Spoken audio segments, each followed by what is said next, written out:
Ya estamos en vivo. Hola amigo de internet, soy Alberto Zambrano y este es mi podcast versión Lecciones Médicas. Te pido que si eres nuevo por aquí te suscribas, comentes, des like, compartas este contenido con quien consideres que le pueda servir. Si te gusta lo que hago y me quieres apoyar, pásate por patreon.com/Alberto Zambrano. Patreon es la plataforma de crowdfunding que gente como yo uso y que gente como tú puede aprovechar para premiar mi talento, premiar los contenidos que hago y, en este caso, aprender un poco más sobre las materias de la carrera de medicina, que es la razón por la cual creo que podrás estar aquí. Aunque también esto le puede servir a gente que estudie la inmunología como tal. Esto es un repaso un tanto básico de esto, ¿ok? Si te gusta lo que hago, pásate por allí, patreon.com/Alberto Zambrano, ¿ok? Puedes obtener libros médicos, puedes obtener lecciones particulares, puedes tener asesorías en técnicas de estudio, todo eso lo hago yo. De igual forma, suscribirte a mi canal de YouTube es totalmente gratuito y junto con otros contenidos también están en Spotify y donde sea que tú consumas tus podcasts. Y por último, si deseas apoyar el canal de forma anónima, en la descripción de este contenido consigues las coordenadas de criptomonedas en las cuales puedes hacer un aporte. Hoy vamos a hablar de inflamación y de rinitis alérgica a petición de un suscriptor en mi TikTok. Estoy en esa plataforma como Alberto Zambrano Podcast y ahí puedes hacerme preguntas que te responderé. Vamos a hablar de inflamación. La inflamación no es más que la suma de las defensas del huésped a estímulos infecciosos o nocivos. El principal rol de la inflamación es el de atraer células del sistema inmunitario al área afectada con miras a desactivar o destruir el agente causante y con el objetivo de iniciar la reparación del tejido afectado. ¿Okay? La inflamación tiene dos partes que tenemos que estudiar para efectos didácticos. Están los efectos vasculares y los efectos celulares. Entonces, tenemos que hablar un poco sobre el nivel vascular. ¿Okay? Digamos que a nivel vascular hay una serie de cosas que ocurren, principalmente un microambiente de citoquinas en el cual estas citoquinas van a provocar en las células circulantes y en el endotelio y en los vasos y en los capilares, ¿okay? Una serie de fenómenos con los cuales reaccionan las células para favorecer, reclutar a las células del sistema inmunitario. ¿Okay? Entonces, en presencia de un antígeno, de algo que sea ajeno al cuerpo, ¿ok? En este caso, un antígeno, ¿ok? Puede ser una bacteria gram negativa con una cubierta de lipopolisacáridos, por ejemplo, ¿ok? Tiene que haber, ese antígeno genera una respuesta. Entonces, ¿qué pasa? Para que un antígeno sea un antígeno, ¿ok? Tiene que cumplir con una serie de cosas. Primero, tiene que ser capaz de poder generar una respuesta inmunitaria por parte de las células efectoras del sistema inmunitario para que generen una respuesta a este antígeno. Es decir, tiene que ser inmunogénico. ¿Okay? Y segundo, tiene que ser reactivo. ¿Qué quiere decir que sea reactivo? Bueno, que las células plasmáticas puedan producir anticuerpos para reaccionar ante su presencia. ¿Okay? Entonces, si te preguntan qué es un antígeno, lo que deberías responder más o menos es que los antígenos son moléculas o sustancias que pueden ser reconocidas por el sistema inmunitario y que activan la respuesta inmunitaria. Los antígenos suelen ser proteínas, polisacáridos, lipopolisacáridos, glicoproteínas que se encuentran en la superficie de las células, virus, hongos y bacterias. ¿Okay? Poseen ciertas características que les permiten estimular a los linfocitos B para que formen células plasmáticas que a su vez producen anticuerpos específicos para ese antígeno correcto, ese antígeno en concreto.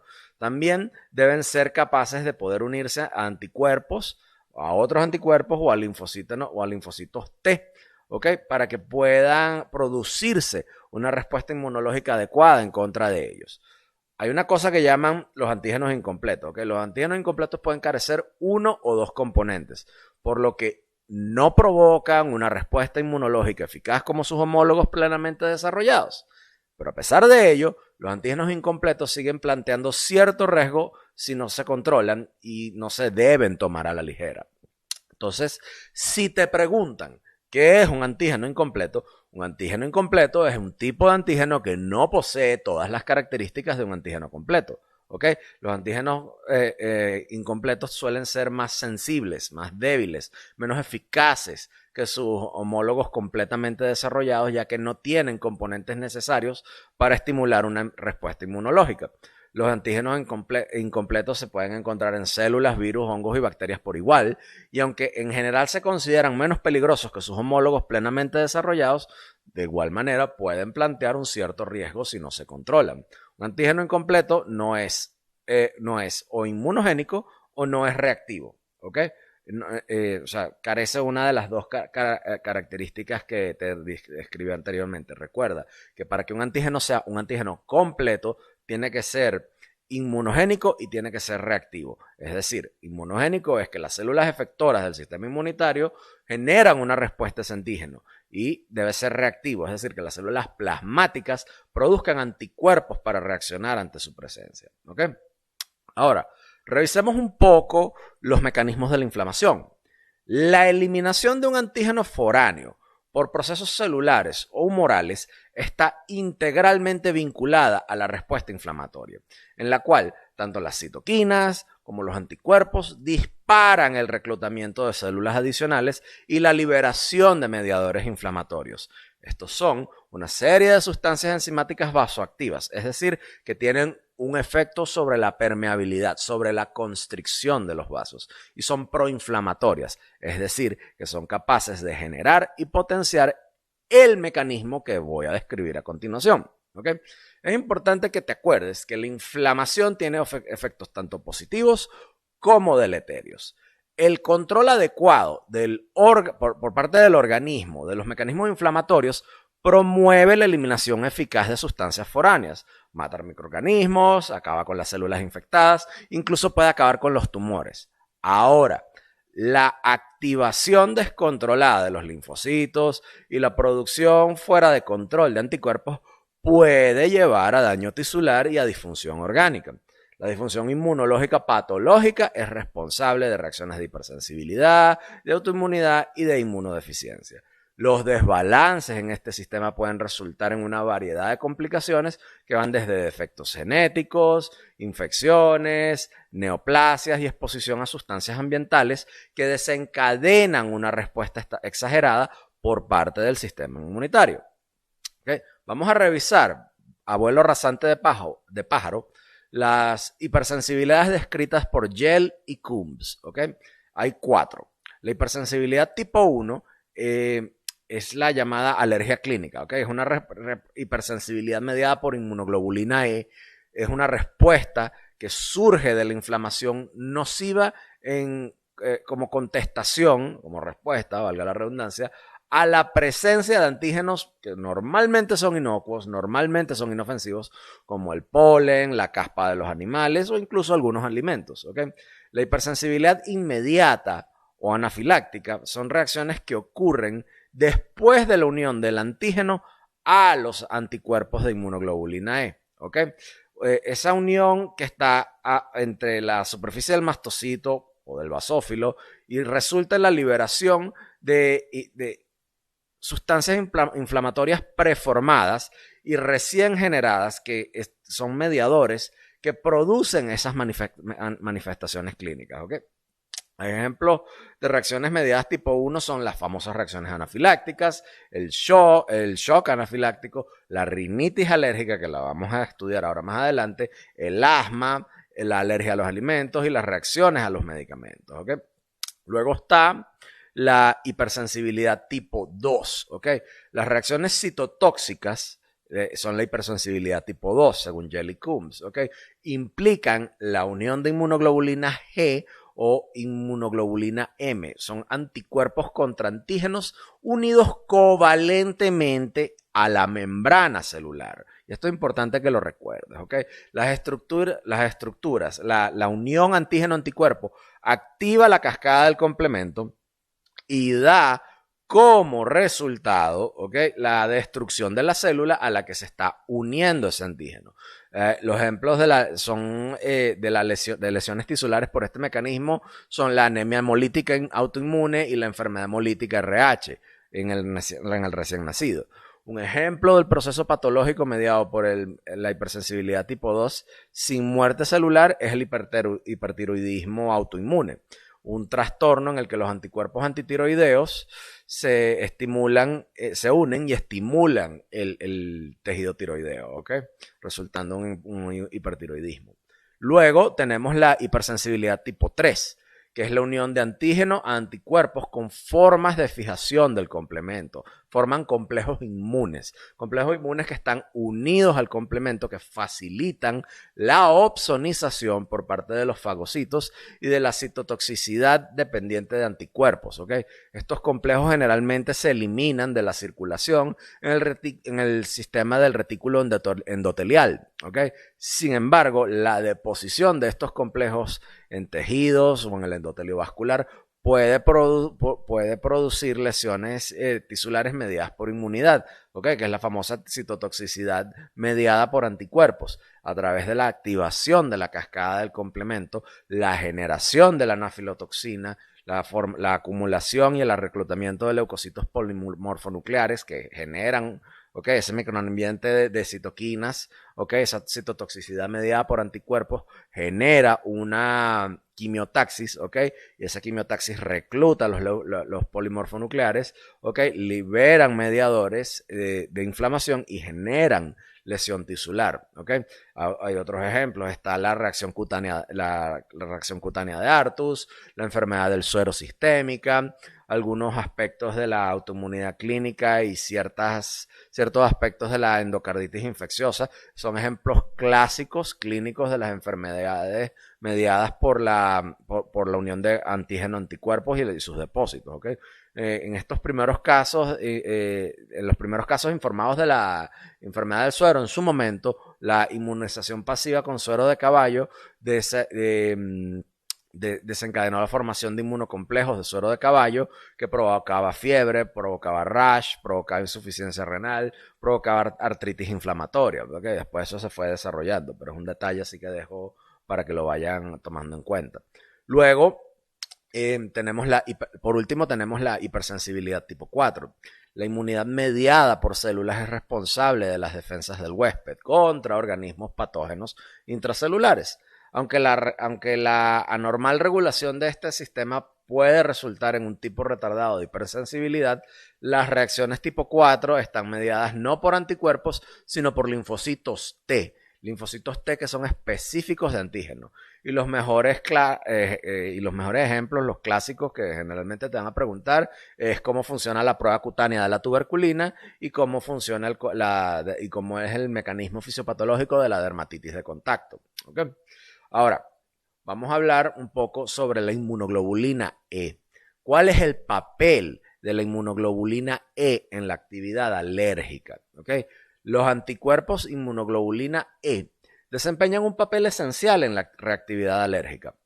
Son inmunoglobulinas producidas por el organismo en respuesta a la exposición a alergenos, ¿okay? Como el polen y la caspa de las mascotas, ¿okay? Generalmente, el polvo también, ¿okay? La inmunoglobulina E se une a los mastocitos y a los basófilos, que son células inmunitarias que contienen mediadores preformados de inflamación, como la histamina, ¿okay? Al entrar en contacto con el alergeno, los mastocitos y los basófilos unidos a la inmunoglobulina E se activan y liberan sus mediadores inflamatorios en el tejido circundante. Esto crea una cascada de acontecimientos que da lugar a los síntomas asociados a las alergias. Esos son la picazón, el prurito, la hinchazón, los estornudos paroxísticos, incluso la dificultad para respirar, ¿okay? la disnea. ¿Okay?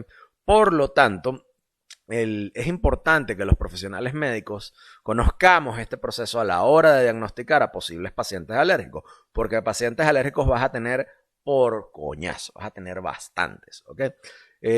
La atopia, que es la también conocida hipersensibilidad mediada por inmunoglobulina E, resulta de la producción sostenida e inadecuada de inmunoglobulina E en respuesta a un alergeno.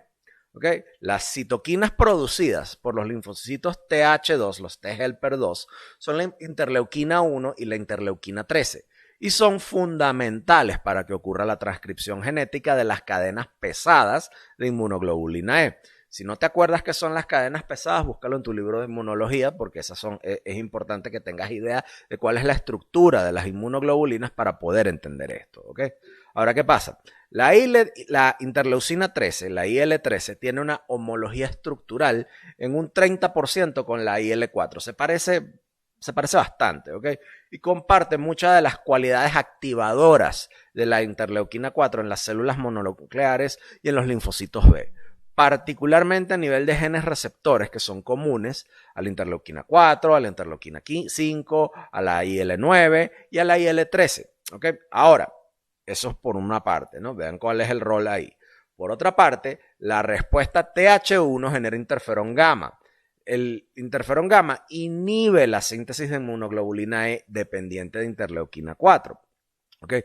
Por ello, un desbalance que favorezca la interleuquina 4 en detrimento del interferón gamma induce la formación de inmunoglobulina E.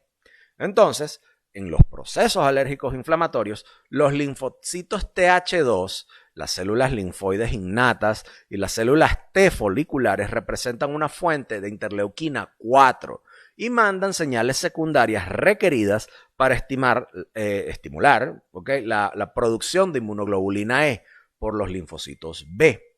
A su vez, la respuesta TH2 genera IL-5, que promueve la maduración, la activación, la quimiotaxis y la prolongación del tiempo de supervivencia de los eosinófilos. ¿Okay? Si tomas eso en cuenta y habiendo visto eso, vamos a ver un ejemplo clásico de enfermedad inmunitaria, que es la rinitis alérgica, donde la inmunoglobulina E es una de las actrices principales, ¿okay? En este escenario. ¿Okay? Es un modelo, lo que vamos a ver en la rinitis alérgica es un modelo de la fisiopatología de la enfermedad alérgica mediada por la inmunoglobulina E. ¿Okay? Los pacientes con rinitis alérgica desarrollan de forma crónica o episódica estornudos paroxísticos, prurito nasal, prurito ocular o prurito del paladar, una rinorrea acuosa que se desencadena por la exposición a un alergeno específico. ¿Okay? Es una enfermedad que el que la tiene sabe que es muy fastidiosa. Puede complicarse con una rinitis, puede complicarse con una otitis serosa, ¿ok?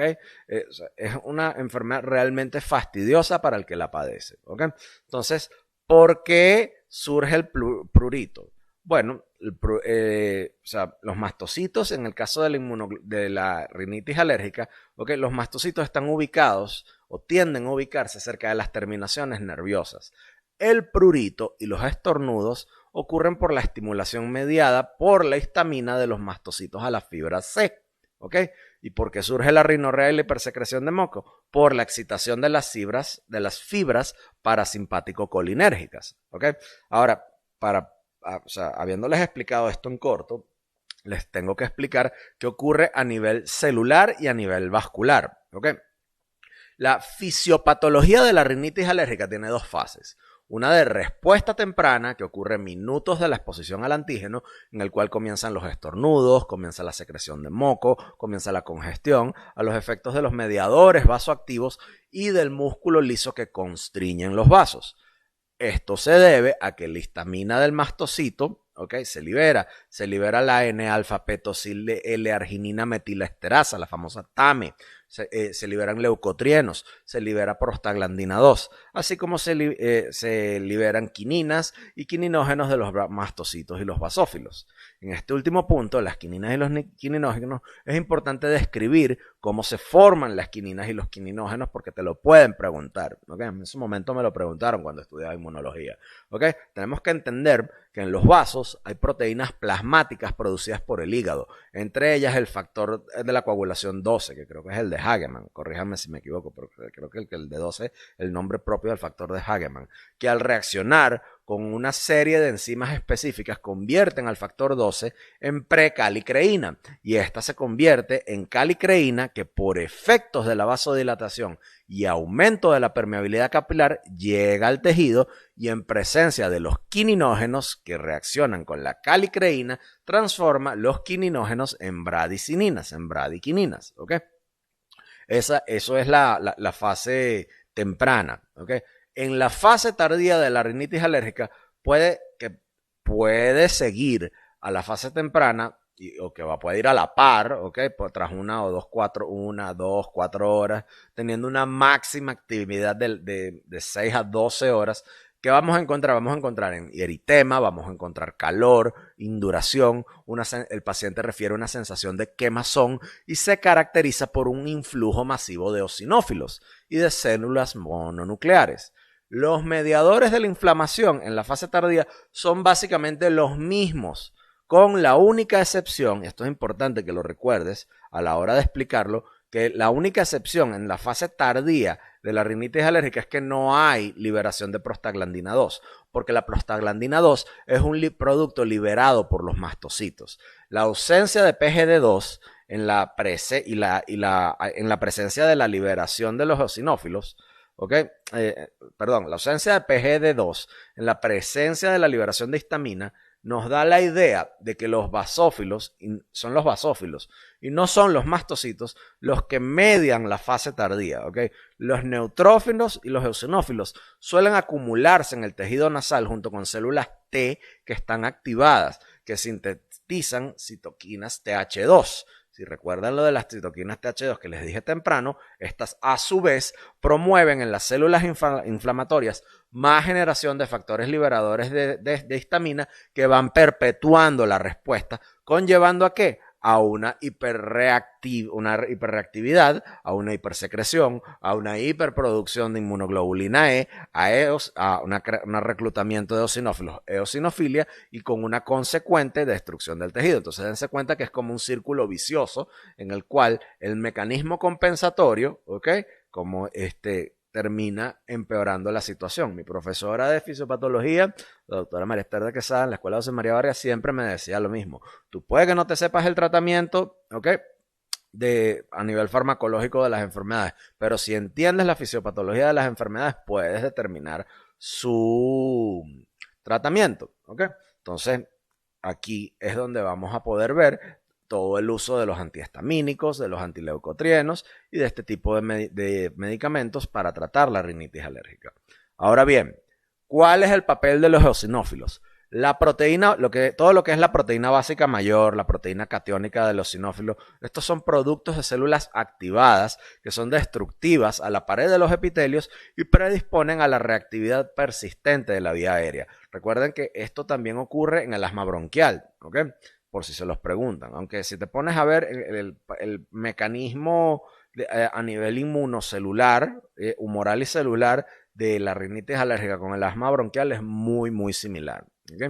Lo que es el reclutamiento de los eosinófilos se produce por las quimiosinas activadas y las moléculas de adhesión.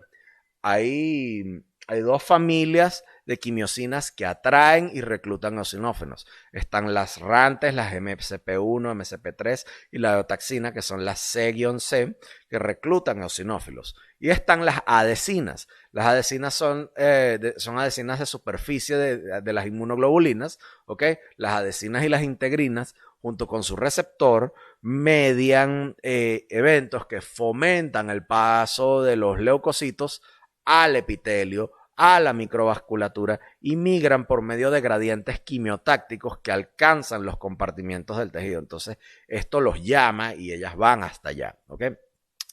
Tanto la producción de las quimiosinas como de las moléculas de adhesión son estimuladas por mediadores inflamatorios solubles. Es decir, la ICAM1 y la BCAM1 y la E-selectina son estimuladas por la interleuquina 1, el factor de necrosis tumoral y en algunos casos los lipopolisacáridos. Entonces, por último, ¿por qué el paciente con rinitis alérgica desarrolla otitis media serosa y desarrolla sinusitis? Bueno, porque principalmente esta inflamación obstruye la vía nasal, obstruye la vía del sinus hostia y se produce la sinusitis, Se acumula ese moco allí. Si llega una bacteria, el moco tiene una serie de sacáridos que y de azúcares que los puede ayudar a quedarse allí. Es un ambiente cálido, es un ambiente aéreo que favorece la adhesión, colonización, multiplicación y expresión de factores de los factores determinantes de la enfermedad, Y en el caso de la otitis serosa, esta resulta de la obstrucción del tubo auditivo por el edema mucoso y la hipersecreción. ¿Okay?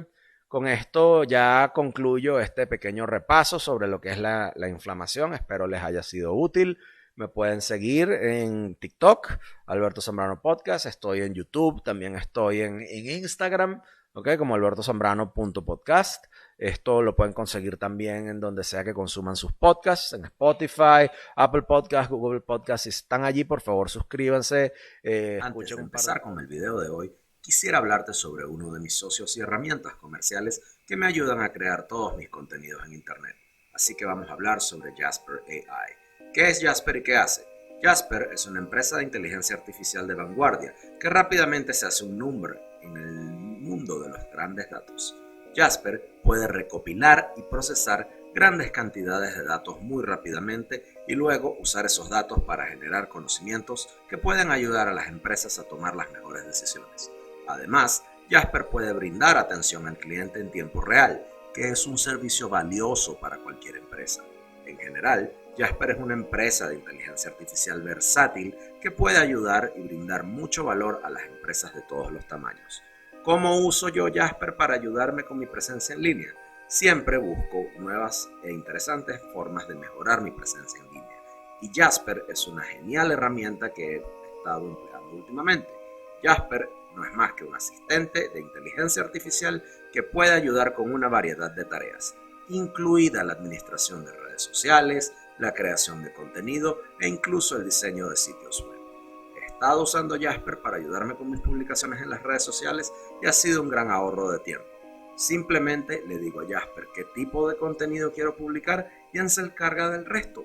Ha sido una excelente manera de liberar mi tiempo para poder concentrarme en otros aspectos de mi presencia en línea.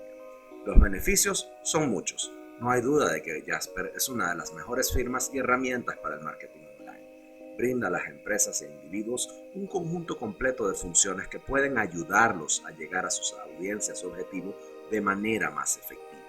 Por un lado, Jasper facilita la creación y administración de campañas dirigidas. Con su interfaz de arrastrar y soltar, las empresas pueden diseñar rápida y fácilmente campañas personalizadas que se adaptan a sus necesidades específicas. Además, Jasper proporciona sólidas herramientas de informes y análisis que las empresas pueden emplear para realizar un seguimiento del rendimiento de sus campañas y realizar los ajustes necesarios. En general, Jasper es una herramienta increíblemente poderosa que puede ser empleada con gran eficacia por empresas de todos los tamaños. Si eres nuevo con Jasper y quieres empezar con el pie derecho, pues tómate un tiempo, familiarízate con la plataforma, lee la documentación, explora la interfaz de usuario y prueba sus funciones. Eso es todo lo que va por ahora. Vamos de vuelta al video.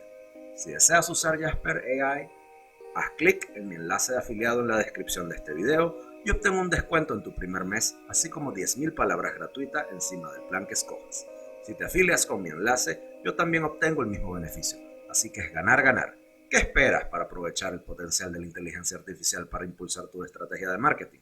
Gracias por mirar este video. Si están allí, por favor, suscríbanse, escuchen un par de podcasts y me dejan un review, ya que eso me ayuda bastante con el algoritmo. Suscribirse a este canal es totalmente gratuito en YouTube. Comenten, comparten, den like, ¿ok? Y bueno, si desbordan generosidad, pueden dejarme un aporte en cripto, abajo está la descripción de las coordenadas, o suscribirse a mi Patreon, patreon.com/Alberto Zambrano, donde periódicamente voy a estar hablando sobre este y otros temas. Si tienes algún tema que te llame la atención, no dudes en preguntar, estoy aquí, la idea es que todos podamos aprender. Yo hubiese querido que en mi época, cuando yo estudié medicina a principios de siglo, hubiese existido estos recursos. Gracias a Dios ahora los hay y espero que sea mucho más sencillo. Recuerda que estudiar medicina y estudiar este tipo de materias de las ciencias fisiológicas no tiene por qué ser una pesadilla, no tienes por qué sufrir como muchos les pasa. A mí me pasó porque yo sencillamente no sabía estudiar y la madurez y el poder llevar golpes a lo largo de la carrera fue lo que me permitió aprender esto. ¿Okay? Gracias por estar aquí. Gracias por venir y hasta la próxima.